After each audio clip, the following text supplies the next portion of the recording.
성도의 착각이라는 제목으로 우리 성도가 구원을 이루는 과정이, 구원에 있어서 하나님이 우리에게 원하시고 계획하신 바가 무엇인지를 좀 제대로 이해하고 좀 그 하나님의 구원, 하나님이 원하시는 구원을 이루기 위해서 무엇을 해야 되는지를 좀 고민하는 믿음의 시간이 되기를 소망합니다. 우리 성결교회의 4대 표제가 있습니다. 중생, 성결, 신유, 재림이라는 것입니다.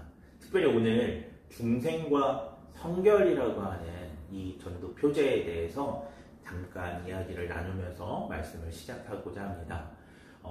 중생이라고 하는 것은 하나님의 은혜로 구원받은 것을 의미하고 하나님의 자녀가 되는 것을 의미합니다.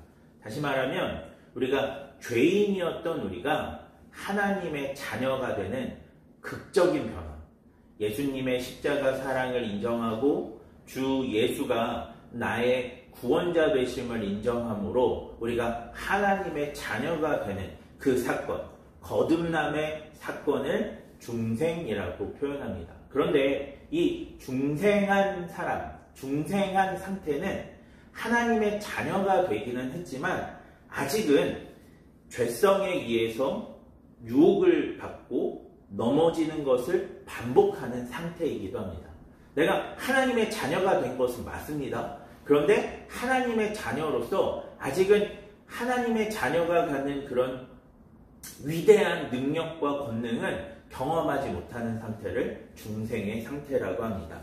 이런 중생한 사람이 성령으로 충만하게 되어서 성령의 사람이 되는 것, 그것이 성결한 사람, 성결의 상태라고 이해하면 됩니다. 그러니까 중생은 하나님의 자녀가 됐지만 아직은 죄 때문에 고민하고 고생하는 상태라고 한다면, 성결이라고 하는 것은 그런 중생한 사람에게 성령이 강력하게 임하셔서 이 사람의 속에 있는 죄성, 이 사람의 속에 있는 두려움, 이 사람의 속에 있는 죄를 향한 쓴뿌리들을 다 제거해 주셔서 거룩하고 완전한 성령 충만한 상태가 되는 것이 성결의 상태입니다.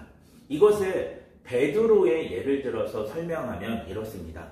베드로는 예수님을 믿고 사랑했습니다. 그리고 예수님의 제자가 되었습니다. 그런데 예수님의 제자가 된 베드로였지만 아직은 부족한 면이 있었습니다. 그게 무엇이었냐면 예수님이 십자가에 달려 돌아가실 때 예수님을 모른다고 3번이나 부인한 것입니다. 그것은 베드로에게 예수님을 사랑하는 마음이 없어서가 아닙니다. 예수님을 안다고 하면 죽을지도 모른다는 두려움 때문이었습니다. 우리가 그렇게 신앙생활을 하고 사회에서 혹은 가정에서 똑같이 살아가지만 매일 어떤 두려움이나 죄의 유혹에 있을 때 넘어지는 것을 반복하는 것과 똑같은 상태가 예수님의 십자가 사건 앞에서 베드로의 상태였습니다. 중생한 상태였죠. 그런데 반면 베드로가 부활하신 주님을 만나고 오순절 마가의 다락방에 성령이 임하셨던 그 사건 가운데 성령이 충만하게 그 영을, 그 삶을 이렇게 충만하게 임하시는 것들을 경험했을 때에는 전혀 다른 사람이 되었습니다. 그는 예수님을 십자가에 죽이고 예수님의 제자들을 잡아 죽이려는 사람들을 대상으로 십자가 복음을 선포했습니다. 그것으로 말미암아, 십자가 복음으로 말미암아 본인이 잡혀서 죽을 수도 있는 상황에서 본인이 예수님의 제자임을 밝히며 예수님을 믿어야 구원을 받을 수 있다는 메시지를 모든 사람 앞에서 선포했습니다. 다시 말하면 예수님 때문에 죽을 수도 있는 상황, 그 상황 가운데에서 예수님을 선포하고 내가 예수님의 제자라고 당당히 밝히는 역사를, 그런 일들을 행하게 된 것입니다. 성령이 충만하게 임하자 그 속에 있는 두려움 대신에 하나님을 믿는 믿음이 더 크게 된 것입니다. 그의 생명을 보존하는 것보다 하나님의 복음을 선포하는 것이 더 크게 된 것입니다. 성령의 역사가 그 마음 가운데 두려움의 역사를 이기는 일들이 이루어지게 된 것입니다. 이것을 성령의 성결의 상태, 성령 충만한 상태라고 설명합니다. 다시 말하면 중생한 우리들은 성결한 상태가 되기까지 죄의 유혹을 반복해서 당하게 되고 죄로 말미암아 넘어지는 것을 반복하게 됩니다. 그런데 성령을 경험하고 나면, 성령 충만한 사람이 되고 나면 오늘 베드로처럼 성령의 사람이 되어서 성령의 역사를 일으키는 사람이 됩니다. 그 결과 어떤 일이 벌어집니까? 베드로를 통해서, 베드로의 복음 선포를 통해서 3,000명의 사람이 예수님을 믿고 돌아오는 역사를 경험하게 되는 거예요. 그 전에 중생한 상태에서의 베드로는 자신의 목숨 하나, 자신의 믿음 하나 지킬 수 없는 부족하고 연약한 사람이었다라고 한다면, 성결한 사람 베드로는 자신의 목숨은 고사하고 3,000명의 사람을 주님 앞으로 인도하여 구원하는 귀한 믿음의 역사를 일으키는 성령의 사람이 될 수 있었다는 것입니다. 이처럼 중생과 성결은 많은 차이가 있습니다. 성결에 도달하지 않고 중생의 상태에 머무르는 것은 아이가 자라지 않는 것과 같습니다. 아이가 자라면요, 오늘 시우가 6학년인데요. 6학년을 마치면 어디를 가야 돼요? 초등학교를 졸업하면 중학교에 가고, 중학교에 졸업하면 고등학교에 가고, 고등학교를 졸업하면 대학교에 가는 것처럼 오늘 중생한 사람은 그 다음 단계인 성결의 단계로 올라가야만 합니다. 성령 충만한 사람, 성결한 사람이 되어야만 합니다. 이것이 하나님께서 우리에게 원하시는 구원입니다. 구원의 과정입니다. 단순히 중생한 상태에만 머무르는 것이 아니라 완전한 성령의 사람이 되는, 성령 충만한 사람이 되는, 성결한 사람이 되는 그 구원을, 완전한 하나님의 자녀가 되는 그 구원을 이루기를 원하십니다. 오늘 본문에서 사도 바울은 이스라엘 역사를 들어서 고린도 성도들로 하여금 왜 성결해야 하는지, 성령 충만해야 하는지를 설명하고 있습니다. 은혜와 자유를 남용한 결과 가나안 땅에 들어가지 못했던 출애굽 1세대의 역사, 중생의 상태에서 자라지 않아 더 큰 하나님의 은혜를 받지 못했던 역사를 반복하지 말라고 이야기합니다. 다시 말해서 오늘 제가 이야기하고 싶은 성도의 착각은 무엇이냐면, 내가 믿고 구원받았으면 됐지라고 하는 것이 성도의 착각이라는 것. 하나님이 우리를 구원해 주시고 하나님이 우리에게 가지고 계신 꿈은 무엇이냐면, 그냥 단순히 예수님 믿고 구원받는 것이 아니라 예수님 믿고 예수님의 사랑, 예수님 믿고 성령 충만하여서 성령의 역사를 일으키는 그런 성결한 사람 되기를 원하시는 것이 하나님의 목적이고 하나님의 계획이라고 하는 것들을 분명히 기억하라는 것입니다. 자, 오늘 사도 바울이 이 이야기를 어떻게 풀어가고 있는지를 말씀을 통해서 한번 살펴보고자 합니다. 오늘 1절부터 5절까지의 말씀을 보면 오늘 사도 바울은 이스라엘 백성이 출애굽의 놀라운 은혜를 경험했음을 이야기하고 있습니다. 실제로 이스라엘 백성들은 출애굽을 통해서 구름 기둥과 불 기둥으로 인도하시는 하나님을 만났습니다. 낮에 뜨거운 태양으로부터 이스라엘 백성을 구름 기둥으로 보호하셨던 하나님, 밤에 차가운 추위로부터 이스라엘 백성들을 불 기둥으로 보호하셨던 하나님의 은혜에 대해서 이야기합니다. 또한 홍해 바다를 가르시고 이스라엘을 애굽의 강력한 바로의 군대로부터 구원하셨던 하나님의 은혜에 대해서도 이야기합니다. 뿐만 아니라 만나와 메추라기를 먹이시고 반석에서 생수가 나게 하시는 그 이스라엘 백성의 모든 의식주를 책임지셨던 하나님의 은혜에 대해서도 이야기합니다. 그런데 그럼에도 불구하고 이스라엘 백성은 문제가 생길 때마다 하나님을 원망했고 하나님이 가장 싫어하시는 우상 숭배로 말미암아 하나님의 마음을 아프게 했습니다. 중생의 은혜를 체험했지만 이스라엘 백성들로 하여금 그 애굽의 바로의 강력한 그 고통, 압제로부터 이스라엘 백성들을 구원하시고 건지시는 그 중생의 은혜를 이스라엘 백성이 체험하기는 했지만 그럼에도 불구하고 아직 성결의 상태에 도달하지 못해서 하나님의 이 수많은 은혜에도 불구하고 반복적으로 죄를 짓고 하나님을 원망하고 우상 숭배의 죄에 빠지는 그 이스라엘 백성들의 모습에 대해서 지적합니다. 그리고 그 이스라엘 백성들이 중생의 상태에만 머무른 결과에 대해서 5절에 이렇게 이야기합니다. 그러나 그들의 다수를 하나님이 기뻐하지 아니하셨으므로 그들이 광야에서 멸망을 받았느니라. 이스라엘 백성들을 향한 하나님의 꿈은 이것이었습니다. 이스라엘 백성을 압제와 고통당하는 애굽에서 꺼내서 가나안 땅으로 인도하시는 것이 하나님의 계획이었습니다.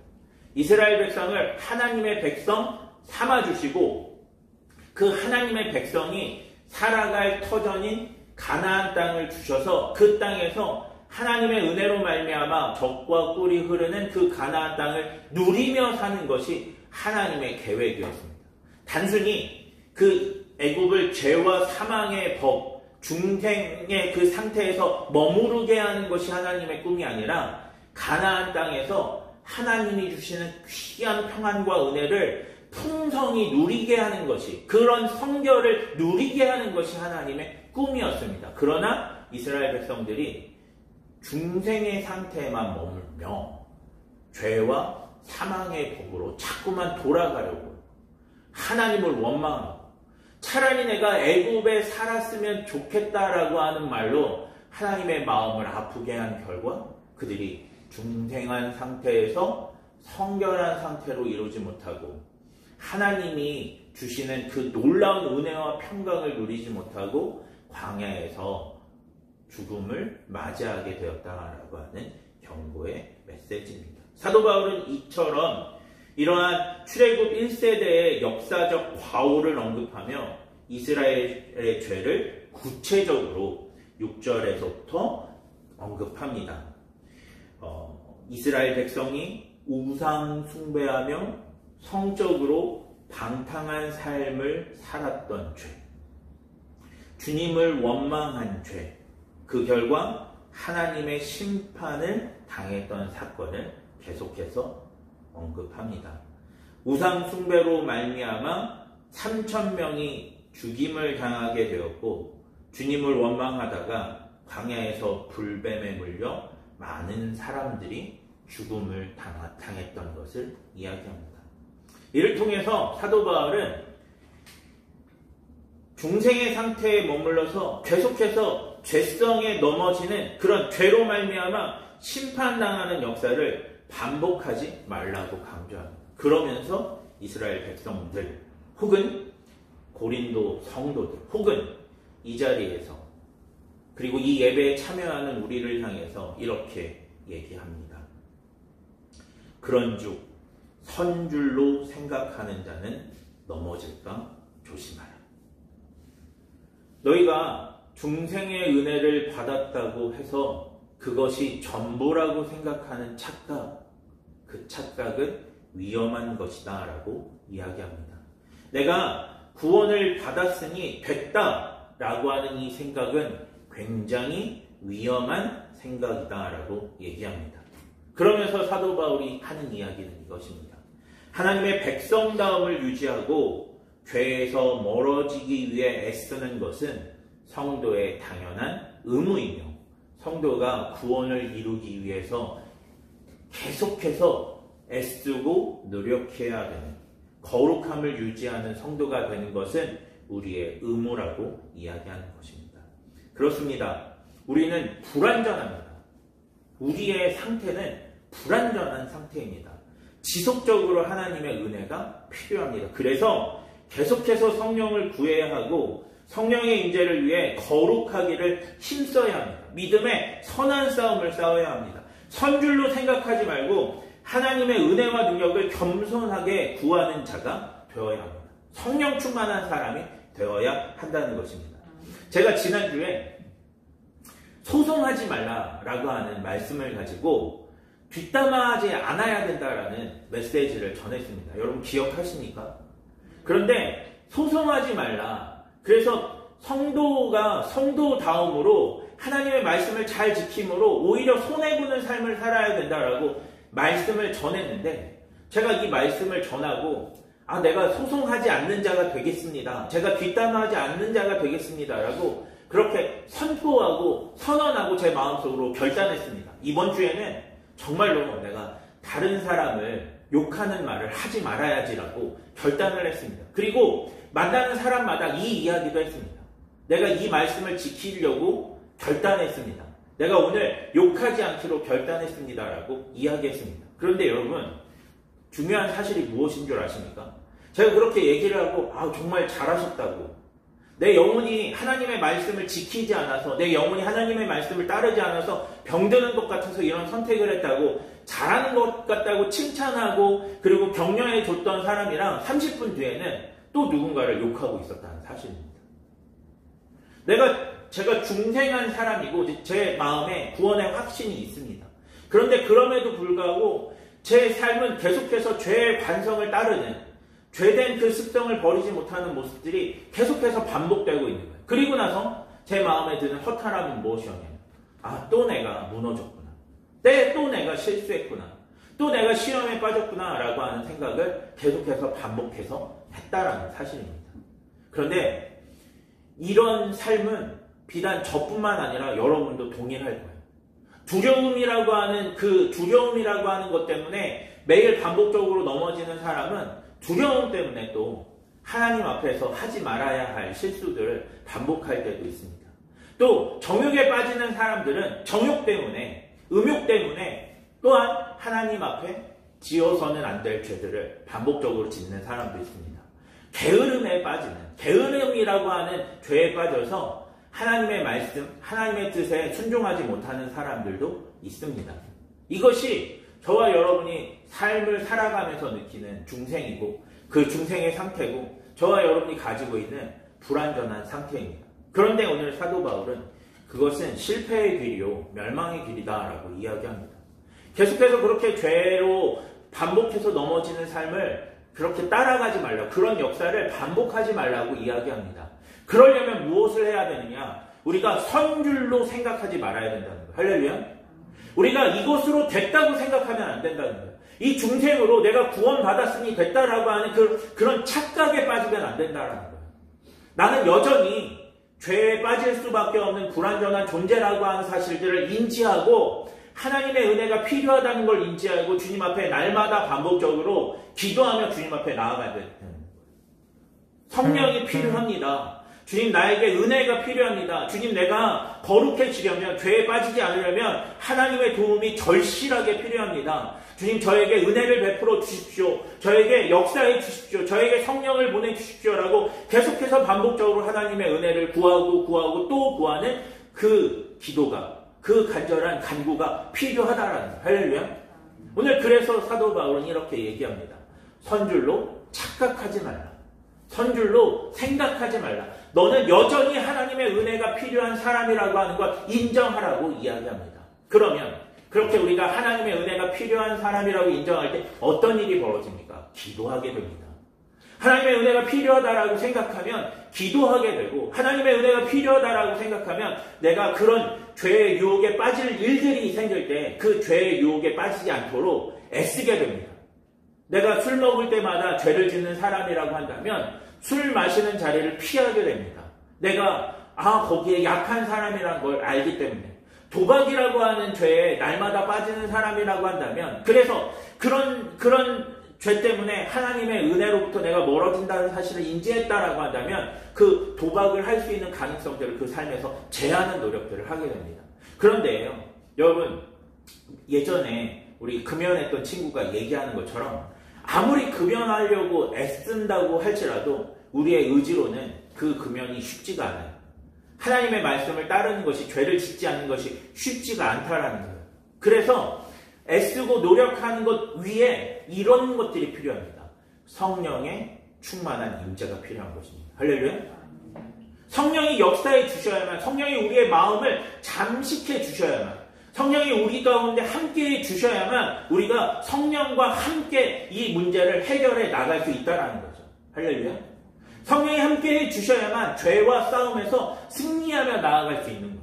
그래서 내가 선줄로 착각하지 않고 겸손하게 하나님의 은혜가 필요하다는 걸 인정하면, 내가 죄인 중에 괴수라는 걸 인정하면 이 사람은 그 죄로부터 멀어지는 노력과 함께 이런 일들을 하게 됩니다. 어떤 일을 하게 되냐면 하나님의 은혜를 구하며 성령을 구하며 기도하는 삶을 살아가게 됩니다. 할렐루야.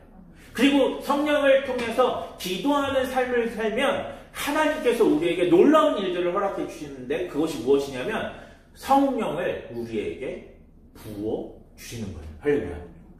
오순절 마가의 다락방에 임했던 그 성령의 역사, 베드로, 예수님의 그 십자가 사건, 그 사건 가운데서도 내가 예수님을 사랑하지만 두려움 때문에 예수님을 모른다고 3번이나 부인했던 그 베드로의 두려움 대신 사람들 앞에서, 자신을 죽이려는 사람들 앞에서 너희가 십자가에 못 박은 그 예수가 오늘 부활하신 하나님의 아들, 살아계신 하나님의 아들, 구원자 예수 그리스도다라고 선포하는 그런 믿음의 사람으로 변화되는 역사가 이루어지는 것입니다.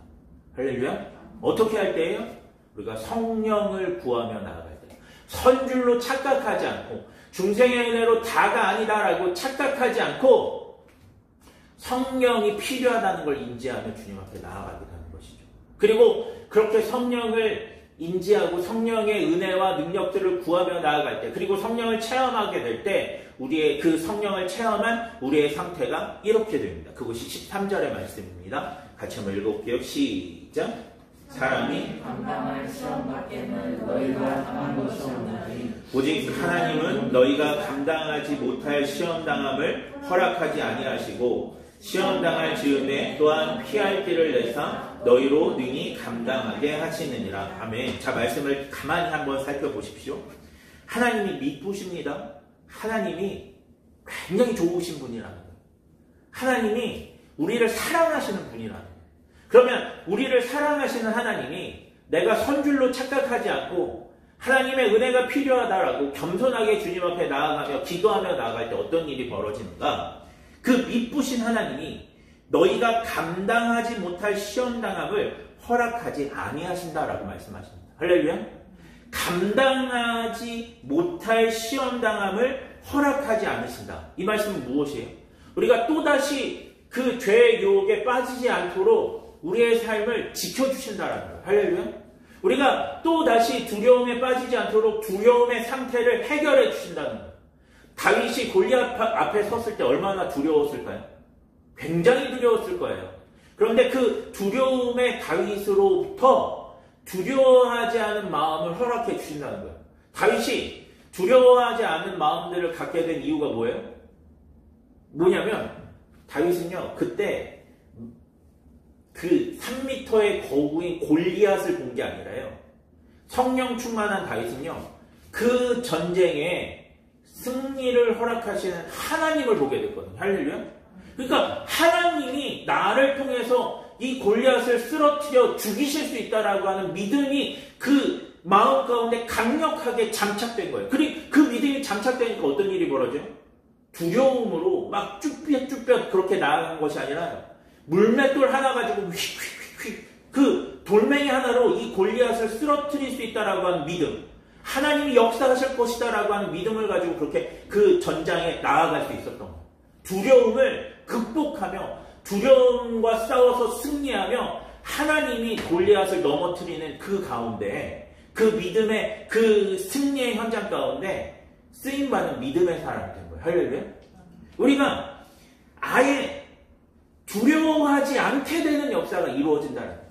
감당하지 못할 시험, 내가 이길 수 없다고 생각했던 그것을 극복하는 역사가 이루어지는 거예요. 할렐루야. 뿐만 아니라 이런 일이 벌어져요. 시험 당할 즈음에 또한 피할 길을 내사 너희로 능히 감당하게 하시느니라. 아멘. 여러분, 시험을 당할 수밖에 없다는 거예요. 우리가 살아가면 시험 당할 수밖에 없잖아요. 그런데 그때 하나님이요, 어떻게 하신대요? 피할 길, 그 시험을 넘어갈 능력과 은혜와 역사와 사람을 붙여주신다는 거예요. 할렐루야. 굉장히 놀라운 은혜예요. 우리가 성령의 사람이 되면 이런 일이 벌어진다는 거예요. 우리가 성결한 사람이 되면 이런 일이 벌어진다는 거예요. 우리가 가나안 땅에 들어가면 어떤 일이 벌어질까요? 이스라엘 백성이 가나안 땅에 들어갔을 때 어떤 일이 벌어진 줄 아세요? 불기둥과 구름기둥의 인도가 끝났어요. 만나와 메추라기가 끝났어요. 반석에서 생수가 나오는 일이 끝났어요. 그러면 이게 은혜일까요? 아닐까요? 왜 끝났는지를 우리가 생각하면 그 이해를 할 수 있어요. 만나와 메추라기가 끝난 시점을 성경은 어떻게 설명하고 있냐면 그들이 그 땅에서 농사를 지어 첫 소산을 거둘 때의 만나와 메추라기가 끝났다고 얘기해요. 무슨 말이에요? 그들이 하늘의 만나 그리고 하늘의 그에서 떨어지는 그 메추라기 하나님이 주시는 음식을 그들의 손으로 땅에서 그 소산을 하나님이 주시는 만나와 메추라기를 거둘 수 있게 되었다는 거예요. 할렐루야. 그들이 마른 반석에서 생수가 나게 하신 하나님의 은혜가 없어도 날마다 하나님이 허락하시는 그 시냇물에서 물을 퍼서 먹게 될 수도 있었다는 거예요. 시험 당할 즈음에 피할 길을 내사 너희로 능히 감당하게 하시느니라. 하나님의 은혜와 능력이 우리 가운데 주어져서 하나님이 만나와 메추라기를 허락해 주시는 것처럼 우리 손으로 만나와 메추라기를 거두게 되는 역사가 이루어지는 거예요. 능히 감당하게 되는 역사가 이루어지는 거예요. 우리의 삶에서 수많은 어려움들과 수많은 위기와 수많은 우리가 극복해야 되는 고통들이 있는데 그 고통을 성령의 사람이 되었을 때 그 성령이 그 샘솟는 능력으로 말미암아 그것들을 능히 감당하는 역사들이 성결한 사람을 통해서 이루어지게 되는 것이죠. 오늘 주님은 저희에게, 저에게, 또한 여러분에게 이것들을 요구하고 계십니다. 내가 너희에게 원하는 것은 너희가 단순히 애굽에서 탈출하는 것이 아니라 내가 너희에게 원하는 것은 그 애굽에서 탈출하여서 하나님이 허락하시는 젖과 꿀이 흐르는 그 가나안 땅에서 하나님의 풍성함을 누리는 것이다 라고 말씀하시는 거예요. 이것들을 위해서 오늘 우리가 무엇을 해야 돼요?